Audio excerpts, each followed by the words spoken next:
পথ নিরাপত্তা সপ্তাহ পালন হলো ইসলামপুর পুলিশ জেলায়। এদিন ইসলামপুর শহরের মুক্ত মঞ্চে একটি অনুষ্ঠানের আয়োজন করা হয়। এদিনের এই অনুষ্ঠানে উপস্থিত ছিলেন রাজ্যের মন্ত্রী গোলাম রাব্বানি, ইসলামপুর পুলিশ জেলার পুলিশ সুপার জবি থমাসকে, ইসলামপুরে মহকুমা শাসক প্রিয়া যাদব, অতিরিক্ত পুলিশ সুপার সহ অন্যান্য আধিকারিকরা। এদিন বিভিন্ন স্কুলের ছাত্রছাত্রীদের নিয়ে একটি শোভাযাত্রা বের করা হয়, যেখানে সাধারণ মানুষকে বিভিন্ন বিষয়ে সচেতন করা হয়। তার পাশাপাশি মুক্ত মঞ্চে একটি সচেতনতামূলক নাটকেরও আয়োজন করা হয়। সব থেকে বেশি লোকের মৃত্যু হয় অ্যাক্সিডেন্ট, আর ও অ্যাক্সিডেন্ট ম্যাক্সিমাম কার সঙ্গে হয়? টু হুইলার সঙ্গে, বাইক। আর বাইকে যারা হেলমেট পরে থাকে তাদের অবস্থা ঠিক থাকে একটু, যারা হেলমেট পরে না তাদের স্পট হয়ে যায়। কিন্তু উনি আরেকটা কথা জোর দিয়েছিলেন যে শরীরের যদি কোনো অংশ খারাপ হয়ে যায় আমরা এক্সরে করি, সিটি স্ক্যান করি, এমআরআই করি, অনেক কিছু করি, ডক্টরের কাছে যাই। কয়েক ডক্টর থেকে উপরে আবার এমডি এমও থেকে উপরে আবার স্পেশালাইজ ডক্টর থেকে আবার চলে গেলে কোথায়? কলকাতা, দিল্লি। কিন্তু অল অফ এ সাডেন যখন কারো মৃত্যু হয়ে যায়, কেন মৃত্যু হয়?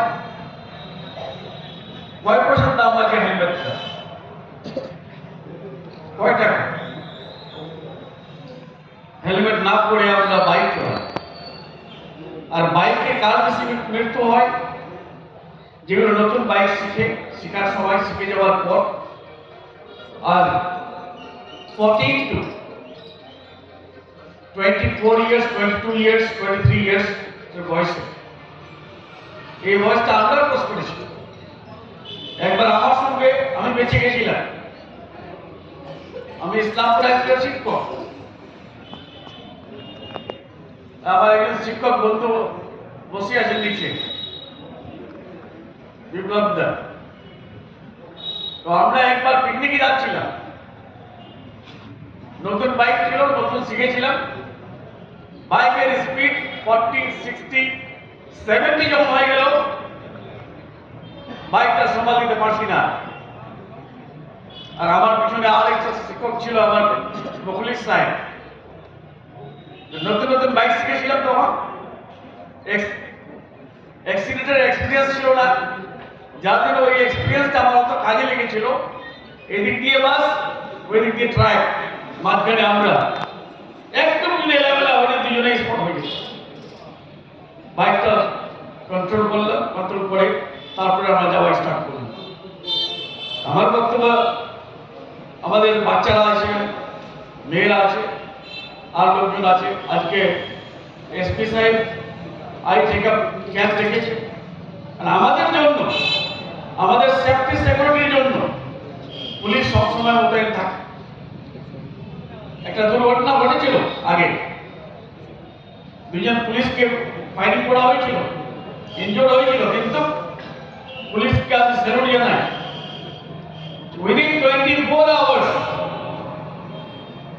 দুজনকে ধরা, একজন এনকাউন্টার হলো, একজন ধরা পড়লো, আর একজন ওর সঙ্গে ছিল, ধরা পড়েছে। পুলিশ আমাদের সবসময় মোতায়েন থাকে। Safe drive, safe with, safe life, এই যে লেখা আছে, এটা কে করেছিলেন? আমি নতুন মন্ত্রী হয়েছিলাম 2016-তে। তখন আমাদের মাননীয় মুখ্যমন্ত্রী মমতা বন্দ্যোপাধ্যায় উনি নাম দিয়েছিলেন এটা সেফ ড্রাইভ, সেফ লাইফ। সেদিন থেকে স্টার্ট হয়েছিল, অন্য রাজ্যে কোনো জায়গায় পাওয়া যায় না এটা। এই কোটেশনের ফাউন্ডারকে আমাদের মুখ্যমন্ত্রী মমতা বন্দ্যোপাধ্যায়। আজকে এই কোটেশনের জন্য অনেক লোক, যখন এই স্পিডটা দেখে, স্পিডটা বেড়ে যায়, কোনো রাস্তায় যদি কোনো হোর্ডিং দেখে নাই সেফ ড্রাইভ, সেফ লাইফ, তোমার মনে পড়ে যাবে না স্পিডটা একটু আমাকে কম করাতে হোক। যার জন্য পুলিশকে আরো আমি বলবো যে মাঝে মাঝে যেখানে স্পিড হওয়ার বেশি সম্ভাবনা থাকে, একটা ব্যানার, একটা হোর্ডিং, আমাদের মুখ্যমন্ত্রী সবাই নিয়ে যেরকম এখানে করেছেন, আপনারা রোডে যদি করে দেন তাহলে আপনাদেরকে ধন্যবাদ জানাবো। আর দ্বিতীয় নম্বর, ড্রাইভিং যখনই আমরা করি ইউপি লাইসেন্স না থাকলে ড্রাইভ করা ঠিক না। হেলমেট, এই দুটা জিনিস, আর গাড়ির নম্বর, গাড়ির কাগজপত্র আপডেট হওয়া উচিত। আর আপনারা কালকে বড় হবেন, একটু আপনারা বাইক চালাবেন, কিন্তু সবাই আগে আমরা প্রত্যেকে আছি এখানে যত এমার্জেন্সি হোক আমাদের 40 স্পিডের উপরে আমরা চলাবো না। উইদাউট হেলমেট আমরা বাইকে চড়বো না। এটা প্রত্যেকে আছে সবাই তো? হাত কেউ বললো না কি? হ্যাঁ, শোনা যাচ্ছে না? Thank you. তাহলে আমার সেফ লাইফ আমাদের জীবিত থাকবে। আর আপনাদের জন্যই আমরা এগুলো করে যাচ্ছি এই জেলাতে। আর বেশি কিছু না বলে ট্রাফিকের ডিএসপি সাহেবকে, ট্রাফিকের যারা অফিসার আছে তাদেরকে আমি রিকোয়েস্ট করবো, ট্রাফিকে এক্সপ্লোরেশনের জায়গা এক্সপ্লোর ম্যাক্সিমাম আপনারা করতে পারবেন। কি করে অ্যাক্সিডেন্ট গুলো বাঁচানো যায়, কি করে অ্যাক্সিডেন্ট কম হয়, এই ফিল্ডে একটা পুলিশ লাইনে আমি দেখলাম, এটা থানার ডিউটি, এটা আইসি আছে, উনি ডিউটি করেন সকাল থেকে বিকাল ক্রাইমের এগেন্স্টে। কিন্তু এই ফিল্ডটা যারা ট্রাফিকে থাকে তাদের কাছে সুনাম আর্ন করার জন্য আর অ্যাডমিনিস্ট্রেশনকে ভালো করার জন্য, সেফটি সিকিউরিটিকে ভালো করার জন্য, অ্যাক্সিডেন্টকে অ্যাভয়েড করার জন্য এই আমাদের ট্রাফিকটা এগিয়ে যাওয়া উচিত, এগিয়ে আসবে আমি মনে করছি। আর এক্সপ্লোরেশন ভালো করবে। আর বেশি কিছু না বলে এবার নিজের বক্তব্য এখানে শেষ করছি। একটা স্লোগান দিয়ে, কিন্তু স্লোগানটা সবাই দিবে তো? Safe drive, safe drive, safe life. আমাদের স্টুডেন্টসরা, ইসলামপুরবাসীরা, আপনারা সবাই জানেন গভর্নমেন্টের একটা প্রোগ্রাম রয়েছে সেফ ড্রাইভ সেফ লাইফ। এটা আমরা লাস্ট 8 বছর ধরে চলছে। আমাদের মাননীয় মুখ্যমন্ত্রী ম্যাডামের নির্দেশে 2016-এ এটা আমরা স্টার্ট করেছি, আমাদের গভর্নমেন্ট স্টার্ট করেছে। লাস্ট 8 ইয়ার্স আমাদের অনেক অ্যাচিভমেন্ট হয়েছে। অ্যাক্সিডেন্ট দিকে হয়, ইনফ্রাস্ট্রাকচার দিকে, সব দিকে we have achieved a lot. কিন্তু স্টিল আমাদেরকে অনেকটা অ্যাচিভ করতে হয়। আমি একটা কথা, অনেক বাচ্চারা আছে ওদের সামনে একটা জিজ্ঞেস করতে চাইছি, আপনারা জানেন কি আমাদের ইন্ডিয়াতে what is the leading cause of death? সব থেকে বেশি লোক কোন কারণে মারা যাচ্ছে as per the present data? ঠিক আছে, second leading cause of death, second leading cause of death ওটা তো রোড ট্রাফিক অ্যাক্সিডেন্টই আছে। আমরা ভাবছেন ক্যান্সারের লোক বেশি মারা যাচ্ছে, আমরা ভাবছেন অন্যান্য রোগের লোক বেশি মারা যাচ্ছে। আমরা সবাই জানি একটা যদি ফ্যামিলি লোকের কোনো কিছু ডিসিজ যদি হয়, যাই ডিসিজ হয়, একটা ইনফেকশন হয়, ভাইরাল ইনফেকশন হয়, কোনো প্যানক্রিয়াসের হয়, কোনো লিভারের হয়, হার্টের যদি হয়, আমরা তাড়াতাড়ি হসপিটাল যাই। এত আমরা সিরিয়াস হয়ে যাচ্ছে, না এটা তো আমাকে বাঁচাতে হয়। কিন্তু আমাদের কত লোক রাস্তাতে মারা যাচ্ছে ডেইলি। এখন এই প্রোগ্রাম শুরু হচ্ছে মোটামুটি 2:30 সময়, 2:30, এর আধা ঘন্টার মধ্যে কতজন মারা গেছে অলরেডি পুরা ইন্ডিয়াতে। n number of people are dying. That means this is one of the major reasons for death in our country and also world also. তো আমাদেরকে এটা প্রিভেন্ট করতে হয়। বাকিগুলো প্রিভেন্ট করার জন্য আমরা অনেক স্টেপ নেই। যদি হার্টে যদি প্রবলেম হলে আমরা হসপিটাল যাই, ঔষধ খাই, অনেকটা করি। রোড ট্রাফিকটা অ্যাক্সিডেন্টটা আমরা কিভাবে প্রিভেন্ট করব?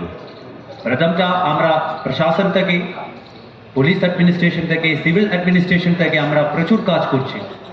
আপনারা তো জানেন আমাদের ট্রাফিক গার্ডগুলো, আগে তো ট্রাফিক গার্ডগুলো ছিল না। আট প্রেজেন্ট আমাদের জেলাতে 5টা ট্রাফিক গার্ড আছে। প্রচুর ট্রাফিক কনস্টেবল আছে, ফোর্স আছে, অফিসার্স আছে, সিভিক ভলান্টিয়ার্স আছে, ওরা ওদের নাম্বারটা অনেক বেড়েছে, রাস্তার কন্ডিশনগুলো অনেকটা ভালো হয়ে যাচ্ছে।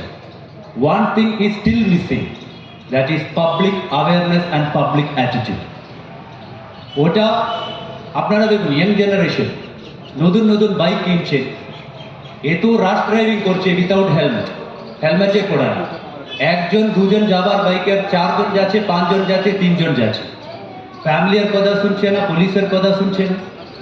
ইভেন যারা 4 হুইলার হলে রুল কম্পালসারি আছে, তা সিট বেল্ট পড়তে হবে, মোবাইল ইউজ করা যাবে না, কিন্তু কে মানছে?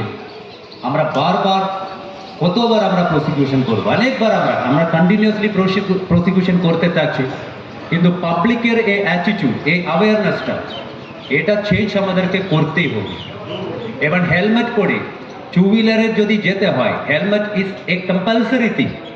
যারা ড্রাইভ করে ওরা পড়তে হবে, যারা ব্যাকে বসে আছে ওরা পড়তে হয়। কিন্তু আপনাদের নিজে আপনাদের বাড়ির লোকেরা একটু দেখতে হবে, আপনাদের বাবা মা ওরা যদি বাইরে যাবার সময় এটা এরা ফলো করছো, যদি ফলো করছে না তা আপনাদেরকে বলতে হয়, বাবা এটা ঠিক হচ্ছে না, আপনার লাইফ এর উপরেই আছে।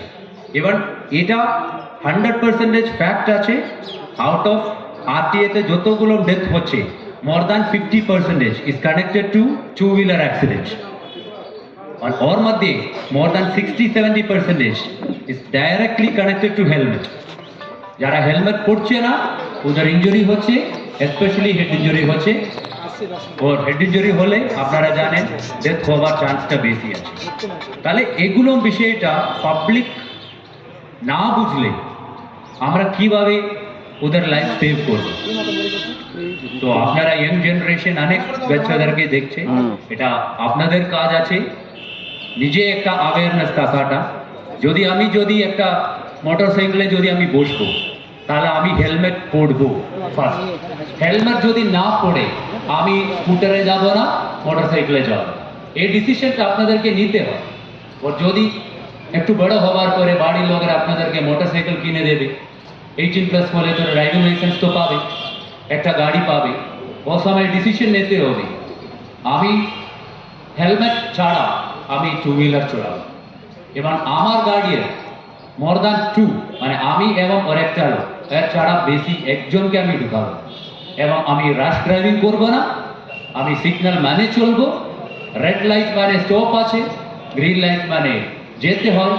এই প্রিন্সিপালগুলো আমাকে যদি ফলো না করলে, যা সোসাইটিতে ডিসিপ্লিন থাকে, যা সোসাইটিতে রুল মেনে যারা কাজ করে, ও সোসাইটিতে অ্যাক্সিডেন্ট কম থাকবে। আমরা আশা করছি ইন ফিউচার আপনারা সবাই আপনাদের ফ্যামিলি লোকগুলোকে অ্যাওয়ারনেস দেবে এবং নিজে একটা ভালো সিটিজেন হিসাবে বড় হয়ে যাবে। Thank you.